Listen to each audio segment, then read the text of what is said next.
우리 찾으셨으면 교독하고 7절 합독합니다. 너희 중에 어떤 사람이 양 100마리가 있는데 그 중에 하나를 잃으면 99마리를 들에 두고 그 잃은 것을 찾아내기까지 찾아다니지 아니하겠느냐? 집에 와서 그 벗과 이웃을 불러 모으고 말하되 나와 함께 즐기자. 나의 잃은 양을 찾아내어노라 하니라. 내가 너희에게 이르노니 이와 같이 죄인 한 사람이 회개하면 하늘에서는 회개할 것 없는 의인 99으로 말미암아 기뻐하는 것보다 더하리라. 아멘. 이는 하나님의 말씀입니다. 아멘. 모두 저를 따라해 보실까요? 예수님 안에서 나는 잘 된다. 더 잘 된다. 갈수록 잘 된다.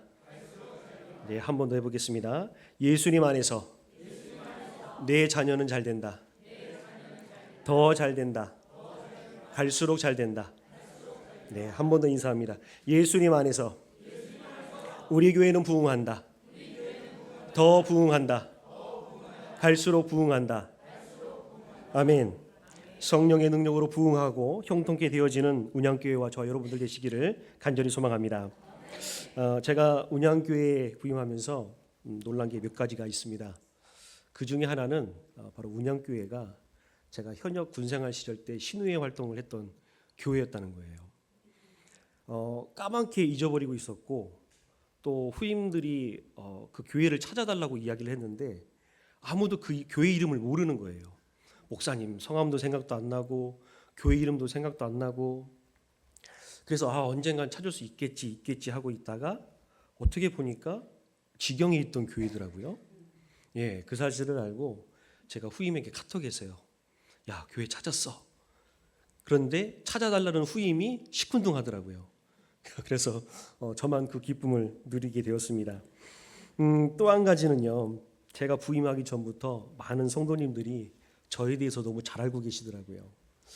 예, 살짝 아주 많이 부담이 되긴 했지만 저에 대한 관심에 또 감사하는 시간이었고 또 참 은혜가 넘친다라는 생각을 하게 됐습니다. 어쨌든 간에 주님 안에서 이렇게 만나게 되고 함께 신앙의 여정을 함께 걸어감이 저의 기쁨이 되고 또 여러분들의 기쁨이 되고 하나님의 영광이 되기를 주님 이름으로 간절히 소망합니다. 우리 먼저 영상 한번 시청하겠습니다. 지금 대전 19번 허현철 씨가 나와 계십니다. 네. 제주의 6566번 김정혜 씨 찾고 있는데요. 지금 이분 맞습니까? 네네. 여보세요? 지금 저 6566번 김정혜 씨가 나와 있는데요. 여보세요? 이 이름은 양녀로 들어간 후에 지은 이름이라고 두 그러네요. 분 확인하게 말이죠. 마이크 네. 좀 대주시죠. 대전에서 웬 아저씨가 둘 다 고아원에 갖다 넣어야 되는데 저는 남자고 그래서 고아원에 넣고 내 여동생은 이발소에 양자로 보낸다고 이발소에 맡겼어요. 네. 그래서 제가 어린 삭신에 그래도 찾아야 되겠다는 그런 긍지를 가지고 몇 번 갔었는데 이상하고 없었어요. 저 어렸을 때 있잖아 이발소 집에 맡겨놓고 갔었어요. 예, 맞아요. 날씨가 흐리고요. 예, 맞아요. 오빠, 이제 죽어도 원한이 없어요. 오빠, KBS 방송은 감사합니다. 너무너무 감사합니다.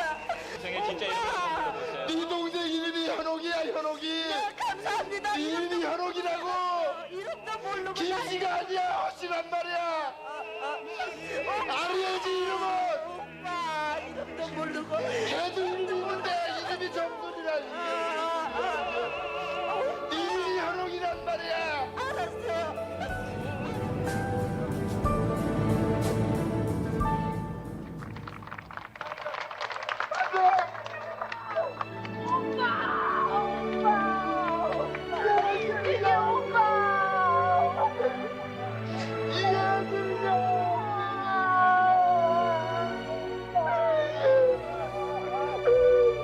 이 기쁜 소식을 누구한테 전화해 주냐? 부모가 있어야 전하지.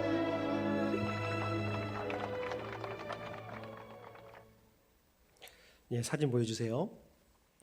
방금 보셨던 영상은 1983년 6월 30일 시작됐던 KBS 특별방송 이산가족 찾기의 화면 중에 하나입니다. 제가 설교를 준비하면서 영상을 찾아보고 컴퓨터 책상 앞에서 얼마나 이렇게 처량하게 울었는지 몰라요. 너무나 그 사연이 슬프더라고요. 그래서 11월 14일까지 방송했던 방송인데요. 아마 이 자리에 계신 성도님들 중에서도 당시에 생중계로 보시면서 많은 눈물을 흘리셨던 분도 계실 거라 생각이 듭니다. 이 프로그램은 총 10만 건 이상의 이산가족 사연이 접수가 됐고요. 그리고 그중에 53,536건의 이산가족들 그 사연이 이제 이루어지게 됐습니다. 그리고 그중에서 총 1,189명의 이산가족이 상봉하는 그런 감격을 맛보게 되었죠. 그래서 83년 11월 14일 방송을 마치기까지 세계 최초 또 최대 규모의 이산가족 찾기 프로그램으로 등록이 되어 있습니다. 잘 아시겠지만 6.25 사변을 겪으면서 어쩔 수 없이 헤어질 수밖에 없었던 그 사연을 듣던 중에 때로는 그 당사자들이 절도하기도 하고 또 진행하는 아나운서나 연예인들이 울기도 하는 그런 일들도 있었죠. 그 이유는 소중한 것을 잃어버린 아픔이 너무나 크기 때문이죠. 사실 다시 만날 기약도 없고 또 언제 어디서 어떻게 찾을 방법도 없었기 때문에 죽기 전에는 보지 못할 것이라는 생각들이 팽배했을 겁니다. 그러나 그 시간들을 통해서 헤어졌던 30년, 35년 만에 형제들을 만나고 또 부모님을 만나는 모습을 보면서 우리는 참 많은 눈물을 흘렸습니다. 그렇다면 저와 여러분들은 소중한 무언가를 잃어본 적이 있으십니까? 우리가 조금 전에 봤던 영상처럼 형제 자매를 잃어버리거나 아니면 부모님을 잃어버리거나 아니면 자신이 가장 소중하게 여기던 물건을 잃어본 적이 있습니까? 우리도 소중하고 중요한 물건을 잃어버렸다면 온 신경이 거기에 몰두되고 또 그것을 찾기까지 쉬지 않을 겁니다. 오늘 우리가 함께 살펴볼 누가복음 15장에는 예수님께서 죄인들과 함께 식사하신다는 소식을 듣고 바리새인들과 서기관들이 찾아왔습니다. 그러면서 수군거리기를 저가 죄인들과 함께 식사한다라고 뒤에서 이야기하기 시작했습니다. 이 장면을 통해서 우리는 바리새인들의 마음을 엿볼 수가 있습니다. 그들은 자기는 의롭다라고 여기면서 죄인들은 상대할 가치가 없다라고 생각을 했습니다. 예수님은 그런 그들의 태도를 책망하셨고 잃어버린 양을 찾아 나서는 목자의 심정을 비유로 말씀하고 계신 것이 바로 누가복음 15장입니다. 그래서 오늘 나누는 말씀을 통해서 예수님께서 말씀하시는 목자의 심정이 무엇인지 또 목자의 심정으로 살아가기를 결단할 수 있는 저와 여러분들 되시기를 간절히 소망합니다. 우리 같이 한번 읽어보겠습니다. 네, 화면 띄워주세요. 네, 첫 번째 되지요. 네, 같이 읽습니다. 시작. 잃은 양을 향한 목자의 관심. 4절 말씀 같이 읽겠습니다. 시작. 너희 중에 어떤 사람이 양 100마리가 있는데 그 중에 하나를 잃으면 99마리를 들에 두고 그 잃은 것을 찾아내기까지 찾아다니지 아니하겠느냐. 아멘. 자, 우리 사진 한번 보겠습니다. 자, 이 사진은요, 제가 작년에 이스라엘 성지순례 갔을 때 찍었던 사진입니다. 왕의 대로를 따라서 이제 이스라엘에서 이제 요르단으로 이제 내려가는 암만으로 내려가는 길 가운데 찍었던 사진인데요. 이곳에서 양을 구별하는 방법, 또 땅을 구별하는 방법은 딱 하나입니다. 딱 봤을 때 움직이면 양이고 멈춰 있으면 땅입니다. 그런데 우리는 하얀 양을 상상하잖아요. 그런데 실제 양을 보면 더럽기가 말로 못합니다. 온갖 먼지와 오물들이 다 묻어 있어요. 그런데 여기는 양만 있는 게 아니라 염소도 있고 나귀도 있어요. 그래서 아무것도 없는 허허 벌판 광야에서 이렇게 사람들이 양을 치고 염소를 칩니다. 누가복음 15장 4절에서는 예수님께서 말씀하셨어요. 99마리를 들판에 두고 잃어버린 한 마리 양을 찾으러 간다. 상식적으로 생각을 해보면 잃어버린 양 한 마리를 찾으러 간다는 것, 99마리의 많은 양을 들판에 두고 그 한 마리를 찾으러 간다는 것은 비상식적입니다. 왜냐하면 그 한 마리를 찾으려고 99마리를 두고 광야로 나갔다가는 한 마리뿐만 아니라 99마리까지 잃어버릴 수 있기 때문에 그렇습니다. 그러나 오늘 본문에서 예수님은 이 비상식적인 선택이야말로 하나님의 마음을 보여주고 있다라고 말씀하고 계세요. 세상의 가치 기준에서 보면 당연히 99마리가 한 마리보다 소중합니다. 그러나 하나님은 숫자보다 생명의 우선순위를 두고 계신 줄 믿습니다. 우리는 그렇게 얘기를 해요. 하나님, 저런 사람도 구원해 주세요. 저렇게 형편없고 저렇게 죄를 많이 짓고 저렇게 인격이 정말 쓰레기보다 못한 사람인데 저런 사람도 구원해 주세요. 사람들은 그렇게 비난할지라도 하나님은 그럼에도 불구하고 잃어버린 영혼을 찾으시는 것을 기뻐하신다는 사실을 기억할 수 있길 바랍니다. 바로 이것이 복음의 핵심이에요. 다시 말하면 인간적인 가치가 아닌 생명의 존엄성이 우선되는 것이 하나님의 논리라는 것이지요. 사실 세상의 기준으로 볼 때 저와 여러분들 역시 구원받을 만한 자격이 전혀 없습니다. 그런데 하나님은 우리가 죄로 인해서 길을 잃어버리고 또 희망 없이 헤매이는 그 잃어버린 양이었을 때에 그럼에도 불구하고 하나님의 아들이신 예수 그리스도를 이 땅 가운데 보내주시고 그를 통해서 우리를 찾아주셨다는 사실이죠. 그리고 십자가에서 물과 피를 다 쏟으시고 죄인인 저와 여러분들을 구원하시기까지 그 하나님의 사랑을 멈추시지 않았다는 것이죠. 이것이 낮고 낮은 땅으로 오신 예수님의 구원 사건이고 우리 신앙의 가장 큰 핵심입니다. 그럼에도 불구하고 바리새인들과 서기관들은 한 마리의 잃어버린 양보다 자기 무리를 더 소중하게 여겼습니다. 바리새인들은 어떤 사람입니까? 헬라 물결 속에서 유대 전통과 율법을 지키려고 열심히 노력했던 사람들이에요. 정말 우리가 바울을 잘 알고 있듯이 율법에는 더 이상 따라갈 수 없을 정도의 학식을 가진 그런 사람들이었어요. 심지어는 경건운동을 하면서 날마다 일주일에 한 번씩 금식하고 11조와 금체와 환향을 드리고 날마다 하나님을 섬기고자 부단히 노력했던 사람들이에요. 또 서기관들은 어떤 사람들입니까? 하나님의 율법을 연구하고 필사하고 선생으로서 가르치던 사람들입니다. 그렇게 하나님의 율법을 지키고자 하는 또 전하고자 하는 그 열심은 가졌지만 결국에 이들은 예수님 시대에 이르러서는 율법 조항에 대한 형식주의에 빠지기 시작했어요.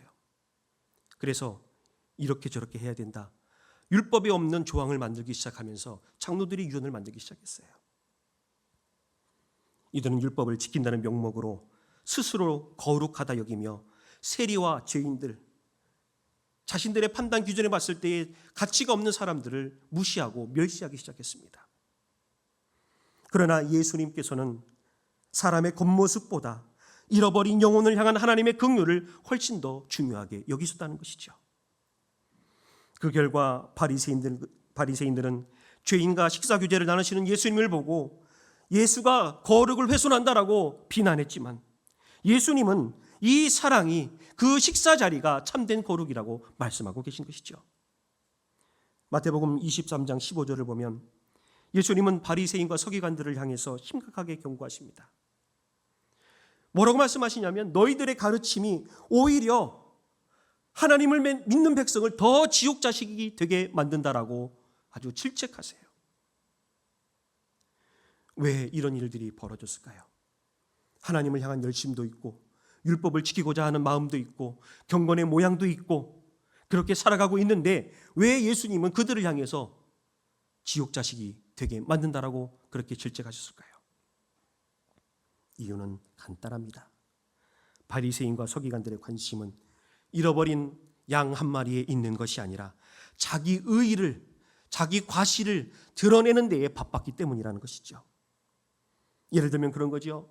경건을 가장한 파벌싸움. 내가 옳아. 내 의견에 따라야 돼. 또 정죄하는 문화, 또 자기 자랑이 난무하고 또 그는 그것을 건강한 공동체, 우리 공동체는 건강하다라고 여겼던 것이죠. 하지만 마가복음 2장 17절을 보면 예수님께서 뭐라고 말씀하십니까? 건강한 자에게는 의원이 쓸데없다. 병든 자에게 의사가 필요하다라고 말씀하십니다. 결국 교회가 의인들의 모임이라는 그런 선한 모임이라는 자기 스스로를 믿는 그 사람들의 태도야말로 가장 위험한 착각이라고 말씀하고 계시는 거예요. 로마서 3장 10절과 12절을 보면 사도 바울은 이렇게 말합니다. 의인은 없나니 한 명도 없다. 그렇다면 교회라는 것은 어떤 곳일까요? 우리는 교회라는 곳에 대해서 너무 잘 알고 있지요. 어렸을 때부터 교회에서 자랐고 또 많은 말씀을 들었고 교회는 이런 곳이야 수많은 설교를 통해서 말씀을 들었어요. 그런데 진정으로 우리가 고백해야 될 교회는 나는 죄인입니다. 그러나 예수님의 보혈로 구원받았습니다. 라는 고백이 넘쳐나는 곳이 바로 교회입니다. 다시 말하면 교회는 경건한 의인들의 모임이 아니라 하나님의 절대적인 은혜가 없이는 한순간도 살아갈 수 없는 죄인들의 모임, 그곳이 바로 교회라는 것이죠. 그런데도 시간이 지날수록 우리 안에는 뭐가 자랍니까? 하나님의 은혜가 자라고 성령의 열매가 맺어져야 되는데 우리 안에는 바리새적 서기관적 사고들이 자라나기 시작해요. 그러면서 자기 의의를 자랑스럽게 여기게 되고 한 마리 양을 돌보는 마음을 점점점 시간이 지나갈수록 잃어버리는 모습을 우리는 보여주고 있습니다. 예를 들면 그런 거죠. 나는 신앙생활을 몇 년을 했다. 우리 집안은 몇 대가 하나님을 섬겼다. 나는 이런 직분을 맡아서 지금까지 이런 봉사를 해왔고 나는 지금도 이렇게 봉사를 하고 있다. 나는 11조도 빼먹지 않고 날마다 감사헌금도 하고 새벽기도도 빠지지 않는다. 그렇게 이야기하면서 자신의 업적을 앞세우는 태도가 바로 이런 모습들입니다. 그러나 우리가 누린 것, 그 모든 것, 우리가 예배할 수 있는 그 모든 것들, 그 모든 것이 하나님께서 주신 은혜였음을 망각하고 자격 없는 죄인임을 잊어버리는 순간 저와 여러분들도 바리새인과 서기관처럼 될 수 있다는 사실을 기억할 수 있길 간절히 바랍니다. 사랑하는 성도 여러분, 예수님께서는 잃어버린 양 한 마리를 위해서 하늘 영광을 버리고 낮고 낮은 이 땅 가운데 오신 줄 믿습니다. 그분께서 낮고 천한 이곳에 오셔서 섬김 받아야 하실 분이, 섬김 받으셔야 될 분이 오히려 우리를 섬겨주셨고 심지어 십자가에 달려 죽으시기까지 우리를 사랑하셨습니다. 그렇다면 이제는 우리는 어떻게 해야 됩니까? 우리도 잃어버린 영혼을 찾아 나서는 그 수고를 기쁨으로 감당해야 될 줄 믿습니다. 99마리를 안전하게 지키는 것이 합리적이고 효율적입니다. 더 가치 있어 보일지 모르겠습니다. 그러나 하나님 보시기에는 한 영혼이라도 놓치지 않는 것이 그 사랑의 의지가 훨씬 더 귀하다는 사실이죠. 혹 저와 여러분들 주변에 교회에서 멀어지고 하나님에게서 멀어지고 신앙에서 멀어져 방황하고 계신 분이 계십니까? 그렇다면 우리가 어떻게 해야 됩니까? 그들을 향해서 신앙이 없다고 손가락질할 것이 아니라 잃어버린 양이라고 생각하고 그들을 위해서 기도하고 또 그들에게 전화해서 안부를 묻고 식사의 자리로 초대하고 그들을 다시 주님 곁으로 인도하려는 그런 노력이 필요할 줄 믿습니다. 만약 지금까지 우리가 우리 교회, 우리 무리, 우리 편 그렇게만 생각했다면 오늘 말씀을 통해 회개함을 통해 한 영혼을 향해 열려있는 마음을 갖는 저와 여러분들 되시길 간절히 소망합니다. 왜 그렇습니까? 바로 그 한 영혼이 과거에 저와 여러분들이었기 때문에 그렇습니다. 하나님은 이미 잃어버린 양이었던 우리를 찾아오셔서 우리를 자녀 삼아 주셨습니다. 이제는 우리가 그 마음, 하나님의 마음으로 한 사람 한 사람에게 다가가야 됩니다. 그러할 때 주의 몸된 교회는 비로소 목자의 심정을 지닌 공동체가 될 수 있고 이 땅 가운데 하나님의 의의를 드러낼 수 있는 거룩한 통로가 될 줄 믿습니다. 우리 두 번째로 따라해 보겠습니다. 같이 읽습니다. 시작. 포기하지 않는 목자의 열정. 우리 4절 하반절 같이 읽겠습니다. 시작. 그 잃은 것을 찾아내기까지 찾아다니지 아니하겠느냐. 아멘. 자, 우리는 4절 말씀에서 무엇을 볼 수 있을까요? 4절 말씀에서 우리는 잃어버린 양을 끈질기게 찾으시는 목자를 볼 수 있어요. 이것을 바로 사랑이라고 합니다. 예수님께서 그 잃은 것을 찾아내기까지라고 말씀하신 헬라어 원문을 보면 헤오스 에후레라는 단어입니다. 자, 이 단어는요, 목표 달성 전까지 멈추지 않는 지속적인 노력이에요. 쉬지 않는 거예요. 언제까지? 목표를 이룰 때까지.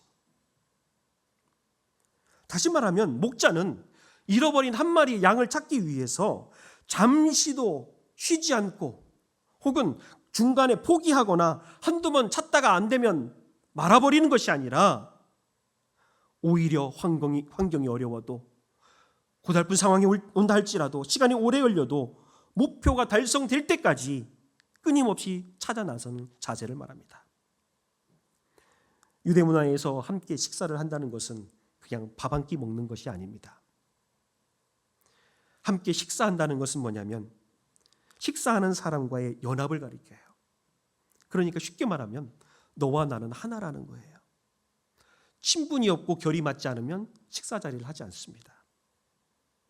그렇기 때문에 바리새인과 서기관들은 죄인이나 여기는 그런 사람들, 세리와 창기들과 문둥병자들, 여러 죄악 가운데 거한 사람들과는 상종하지 않아요. 그들과 말도 섞지 않습니다. 그렇다면 어떻습니까? 하물며 식사하지 않겠죠. 왜냐하면 바리새인들은 그 행동을 거룩의 훼손이라고 여겼기 때문입니다. 그러나 예수님께서는 오늘 본문 말씀을 통해서 달리 말씀하셨어요. 뭐라고 말씀하십니까? 진정한 거룩은 죄인을 외면함으로 얻어지는 것이 아니라 죄인을 구원하기 위한 사랑에서 실현된다라고 본문을 통해서 말씀하고 계십니다. 이처럼 예수님께서는 바리새인과 서기관들의 그 수군거림, 그 비난과 조롱을 받으면서도 끝까지 죄인들의 삶 속에 들어가셨어요. 그리고 그들과 같이 상을 나누시고 밥을 드시고 그들의 아픈 부위에 손을 얹고 기도하시고 그들의 간청을 들어주셨어요. 이는 곧 목자가 광야라 불리는 그 위험천만한 곳으로 직접 나아가는 모습과 다를 바가 없습니다. 광야는 어떤 곳입니까? 아무것도 없어요. 건기가 되면 그냥 풀더미만 돌아다니고 풀 한 폭이 없는, 물 한 방울 없는 것이 광야입니다. 심지어 그곳은 어떤 곳입니까? 강도가 드글거리는 것이에요. 우리 선한 사마리아인 비유에서 보면 어떻습니까? 내려가다가 강도를 만났다고 그랬잖아요. 곳곳에 강도가 숨어 있어요. 언제 강도를 만날지, 언제 맹수를 만날지, 언제 물이 떨어지고 식량이 떨어져 걸어가다 죽을지 모르는 것이 광야예요. 수많은 목숨을 위협하는 그런 위험이 도사리고 있는 그런 것이 광야입니다. 그렇기 때문에 그런 광야에 들어간다는 것은 목자의 생명까지도 걸어야 되는, 즉 생명을 걸어야 되는 일이에요. 뭐 하기 위해서요? 잃어버린 양 한 마리 찾기 위해서. 그럼에도 불구하고 잃어버린 그 양을 찾기 위해서 목자는 그 수고와 희생을 포기하지 않습니다. 예수님의 행적을 보면 어떻습니까? 세리와 죄인들을 향해서 꾸준히 다가가셨어요. 그리고 그들과 함께 아까도 얘기했지만 함께 식사하시고 같은 공간에 계시고 그들과 함께 머물면서 하나님의 나라를 전파하셨어요. 그리고 전국에는 십자가에 달려 물과 피를 다 쏟으시기까지 사람들의 죄를 해결하시기 위해서 자신을 내어주셨습니다. 이것이야말로 포기 없는 사랑의 절정이고 예수님께서 몸소 보여주신 목자의 심정이라는 사실이죠. 4절에 보면 찾아내기까지라고 했습니다. 이 원문인 헤오스 에후레라는 단어에는 바로 십자가 정신이 담겨져 있습니다. 다시 말하면 죄인이 돌아오지 않는다고, 말을 듣지 않는다고, 또 내 생각과 다르다고 한두 번 이야기했는데 거절했다고 쉽게 포기하거나 물러서는 것이 아닙니다. 그렇기에 찾아내기까지라는 말씀은 주님이 한 영혼을 얼마나 소중하게 여기시는지 우리에게 잘 보여주고 있는 말씀이라는 것이죠. 바리새인들은 율법 준수를 통해서 의의를 얻을 수 있다고 생각했어요. 십계명을 지키면, 율법의 조항들을 지키면 내가 의로워진다고 생각을 했어요. 그런데 자기 의에만 몰두하다가 정작 뭐를 잃어버렸습니까? 마태복음 23장을 보면 정의와 긍휼과 믿음을 잃어버렸다고 그랬어요. 다시 말하면 죄인과 어울리면 자신도 부정해진다는 종교적인 틀에 사로잡혀서 광야로 들어가기를 포기해버렸던 거죠. 하지만 예수님께서는 거룩함이 오히려 죄인들을 구원하는 사랑에서부터 온다고 말씀하고 계세요. 그리고 친히 그 길을 걸어가셨다는 사실이죠. 사랑하는 여러분, 교회도 마찬가지예요. 오늘날 우리가 살고 있는 세상은 광야와 똑같습니다. 나가면 전쟁터죠. 정말 삭막하죠. 언제 비가 내리나 싶을 정도로 아주 건조한 것이죠. 위험이 많고 게다가 하나님의 말씀을 전하기도 쉽지 않고 때로는 조롱과 멸시가 우리에게 돌아오는 것이 바로 우리가 살고 있는 광야 같은 세상입니다. 그러나 바로 그 광야 한가운데서 잃어버린 영혼이 헤매고 있음을 기억하는 저와 여러분들 되시길 간절히 바랍니다.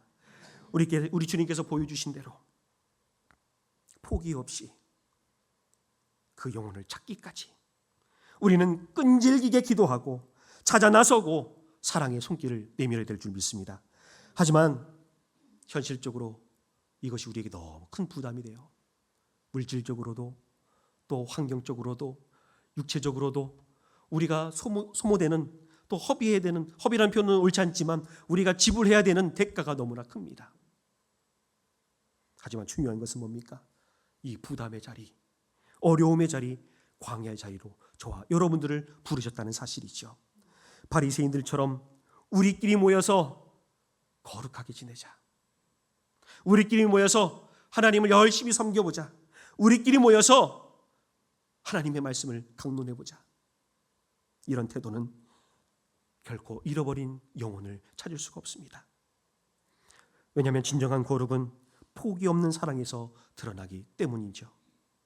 예수님도 우리가 여전히 죄인이었을 때에 우리를 끝까지 찾아내시고 끝까지 사랑하셔서 십자가를 지심으로써 자신의 생명을 내어주셨습니다. 그렇다면 우리는 살아가면서 이 포기하지 않는 사랑을 어떻게 실천할 수 있을까요? 먼저 우리가 가정이나 직장이나 학교에서 전도의 기회를 놓쳐서는 안 됩니다. 믿지 않는 자녀들에게, 믿지 않는 남편과 아내에게, 또 믿지 않는 친구들에게 복음의 기회를 놓치지 않고 만날 때마다, 때때마다 하나님은 너를 사랑하셔, 하나님은 너를 사랑하셔서 예수님을 보내주셨고 그분이 죽으심으로 우리가 구원함을 받았어 라고 전하는 것이죠. 그리고 또 교회 공동체 안에서는 어떻습니까?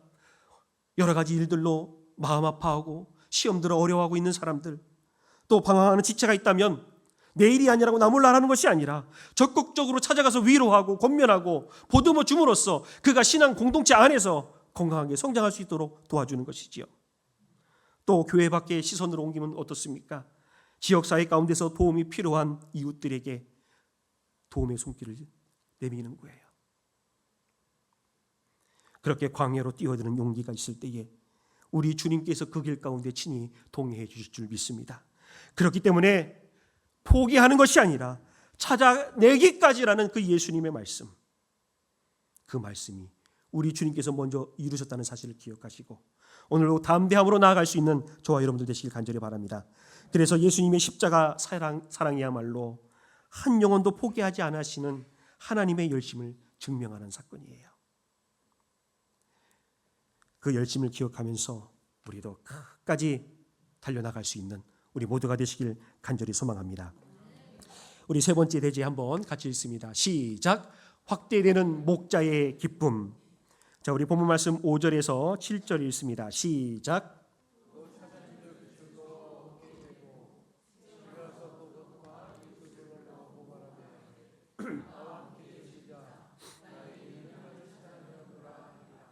내가 너희에게 이르노니 이와 같이 죄인 한 사람이 회개하면 하늘에서는 회개할 것 없는 의인 99으로 말미암아 기뻐하는 것보다 더하리라. 아멘. 자, 5절에서 7절을 보니까 이제 끝까지 포기하지 않았던 목자가 뭐를 찾았어요? 잃어버린 한 마리의 양을 찾았어요. 자, 그런데 특징적인 것이 뭐냐면 이 양을 즐거워하면서 어디에 메었어요? 어깨에 메었대요. 어깨. 자, 이 모습 속에서 즐거워하다라고 번역된 단어를 보니까요, 이런 뜻을 갖고 있어요. 카이로라는 단어인데요. 아, 다행이야, 찾았어. 아, 천만 다행이야. 이 정도가 아니에요. 즐거워한다는 것은 뭐냐면 내면에서부터 솟구쳐서 올라와서 밖으로 터져 나오는 환희를 말하는 거예요. 마치 용암이 땅속에서 터져 나오듯이 기쁨이 내 내면에서 터져 나오는 거예요. 다시 말하면 두나미스, 다이너마이트처럼 터져버리는 거예요. 뭐가요? 기쁨이. 특히 6절을 보면 목자가 어떻게 합니까? 잃어버린 양을 가지고 와서 집에서 이웃들을 불러 모아서 함께 즐기자고 그래요. 다시 말하면 기쁨에 참여하자고 그래요. 자, 이웃을 초대한다는 건 뭡니까? 단지 예의상 이야기하는 소극적인 행위가 아니에요. 인사치레가 아닙니다. 와서 나와 함께 이 기쁨을 누리고자라는 초청은 내가 경험한 최고의 기쁨을 당신과도 나누고 싶다는 적극적인 초청이라는 거예요. 성경을 보면 이렇게 말합니다. 하나님은 우리의 목자시다. 또 에스겔 34장을 봐도 이렇게 말하죠. 하나님이 직접 양들을 찾으시고 돌보신다. 이러한 맥락에서 예수님께서 말씀하시는 잃어버린 양의 비유는 하나님의 구원 의지를 우리에게 적극적으로 보여주고 있습니다. 잃어버린 한 마리를 찾기 위해서 먼 길을 찾아 나선 목자의 열정은 단지 한 생명의 가치를 넘어서 하나님 나라에 속한 모든 생명이 귀하다는 진리를 우리에게 보여주고 있는 것이죠. 그리고 그 생명이 돌아왔을 때에 목자 홀로 즐기는 것이 아니라 온 공동체를 초대해서 함께 기쁨을 누린다는 것이죠. 이것이 바로 우리 교회의 모습이 되어야 될 줄 믿습니다. 다시 말하면 회개하고 돌아온 한 영혼을 위해서 우리의 예배와 우리의 교제가 축제로 변해야 된다는 거예요. 뭐로요? 축제. 비단 예배 순서상 축제가 아니라 하나님의 구원 사건을 우리 마음속 깊은 곳에서부터 폭발적으로 솟아오르는 주체할 수 없는 기쁨으로 찬양하는 축제 말이죠. 이 기쁨을 주체하지 못한 다윗은 어떻게 했어요? 왕의 체면을 내려놓고 옷이 벗겨진 줄도 모르면서 춤을 췄어요. 예수님은 7절에서 이렇게 말씀하죠. 죄인 한 사람이 회개하면 하늘에서는 회개할 것 없는 의인 99으로 말미암아 기뻐하는 것보다 더하다. 하늘의 기쁨은 우리가 생각하는 기쁨 그 이상 상상을 초월할 줄 믿습니다. 왜냐하면 이 땅과 비교할 수 없기 때문에 그렇지요. 한 영혼이 회개하고 돌아올 때에 하늘 전체가 즐거운 혼인잔치처럼 소리 높여 춤추면서 찬양하며 즐거움을 갖는 거예요. 교회는 이러한 하늘의 기쁨을 지상에서 맛보는 공동체입니다. 다시 말하면 하늘의 기쁨이 이 땅 가운데 이루어지는 것이 교회라는 것이죠. 그렇기 때문에 누군가 처음 교회에 왔을 때에 혹은 여러 이유 때문에 교회를 떠났다가 다시 공동체 안으로 들어온 사람이 있다면 그것이 당연하다고 여기는 것이 아니라 폭발적인 기쁨으로 주체할 수 없는 기쁨으로 하나님 나라의 그 축제에 동참해야 된다는 사실이죠. 그러나 바리새인과 서기관들은 죄인과 세리들이 예수님께 나오는 것을 못마땅했어요. 왜요? 자기 기득권이 자기 뺏기니까요. 예수님을 보면 볼수록 자신들의 속됨이 드러나기 때문에 못마땅했죠. 그들은 겉으로는 의인인 척했어요. 거룩한 척, 말씀 앞에 신실한 척, 하나님을 열심히 섬기는 척. 하지만 실제로는 그들은 경건하지 않았고 의롭지 않았고 신실하지 않았어요. 잃어버린 양에 대해서 관심도 없었을 뿐만 아니라 잃어버린 양을 향한 하나님의 그 뜻조차도 몰랐던 것이죠. 그렇기 때문에 저와 여러분들 안에도 혹시 이 바리새인들과 같은 태도가 있지 않는지 점검해 보시길 간절히 바랍니다. 그래서 교회 안에서 나는 저 사람보다 나, 나는 저 사람보다 나, 이런 식의 자기 의와 냉담함이 있다면 그것이야말로 우리의 죄를 재발견해야 할 순간이라는 사실이죠. 잃어버린 자를 찾으시는 하나님의 열심 앞에서 우리는 모두 동일한 죄인이라는 사실을 기억할 수 있길 간절히 바랍니다. 동시에 동일하게 하나님의 은혜를 받는 존재라는 사실도 기억할 수 있길 바랍니다. 그렇다면 우리가 취해야 할 태도는 아주 명확해지죠. 그건 뭡니까? 조금 전에도 말씀드렸지만 죄인 한 명, 잃어버린 그 한 마리의 양이 주님께로 돌아올 때에 우리 공동체 안에서 주체할 수 없는 기쁨과 찬양이 폭발적으로 넘쳐나야 된다는 것이죠. 다시 말하면 하나님의 은혜에 대한 간증이 넘쳐나고 서로 끌어안고 기뻐하고 하나님께 영광을 돌립니다라고 기뻐하며 외쳐야 된다는 것이죠. 바로 이것이 확대되는 목자의 기쁨, 그의 공동체에 스며드는 모습이라는 사실이죠. 교회론적으로 볼 때 교회는 어떤 교리적인 동의나 조직적 구조만을 이야기하는 것은 아닙니다. 오히려 교회는 한 영혼이 구원받은 사건을 함께 축하해 줄 아는 가족 공동체가 교회라는 것이죠. 어디요? 가족 공동체. 잘났든 못났든 가족은 가족이에요. 이 모습이 일상이 될 때에 교회는 세상에서 참된 사랑을 보여주는 예수 그리스도의 증인으로 우뚝 설 수 있습니다. 그런데 만약 교회가 이 기쁨을 상실하고 잃어버린다면 어떻게 될까요?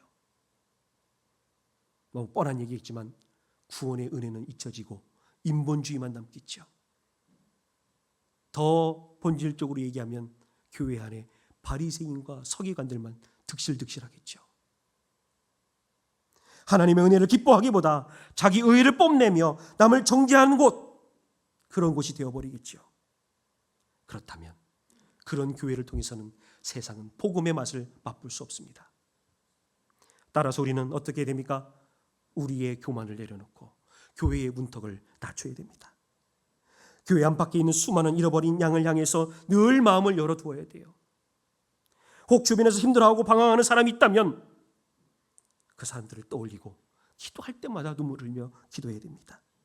그리고 기도에 그치는 것이 아니라 아까 서론에도 말씀드렸지만 그들을 향해서 기도하고 전화해주고 또 안부를 물어주고 찾아가고 식사의 자리로 초대해서 함께 먹고 마시면서 이야기를 나누는 것.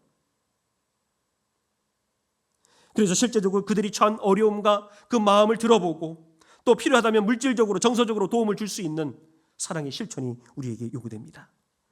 때로는 이것이 부담스럽고 시간이 걸리고 무의미해 보일지도 모릅니다. 그러나 우리가 기억해야 될 것은 한 영혼을 향한 하나님의 열심입니다. 그렇게 목자의 그 사랑을 실천하는 교회가 될 때에 한 영혼이 돌아와 모두 기뻐할 수 있는 주의 몸된 교회가 될 줄 믿습니다. 그것이 바로 목자의 심정을 본받는 교회죠. 그리고 이 기쁨은 거기에서 멈추는 것이 아니에요. 성경을 보면 뭐라고 말합니까? 천사도 기뻐하고 하늘 아버지도 환영하신대요. 모두가 기뻐할 수 있는 것, 하나님도 기뻐하시고 천사들도 기뻐하고 주의 몸된 교회에 속한 공동체원들도 기뻐할 수 있는 것. 게다가 우리가 경험하는 이 기쁨은 어떻게 됩니까? 우리 안에 머무는 것이 아니라 세상 가운데 퍼져나가서 아직 주님을 모르는 이들에게 복음의 진가를 전해줄 수 있다는 것이죠. 사람들은 이 모습을 보면서 이야기할 거예요. 아니, 저 사람들이 무엇이 좋아서 저렇게 기뻐하면서 춤추고 있을까?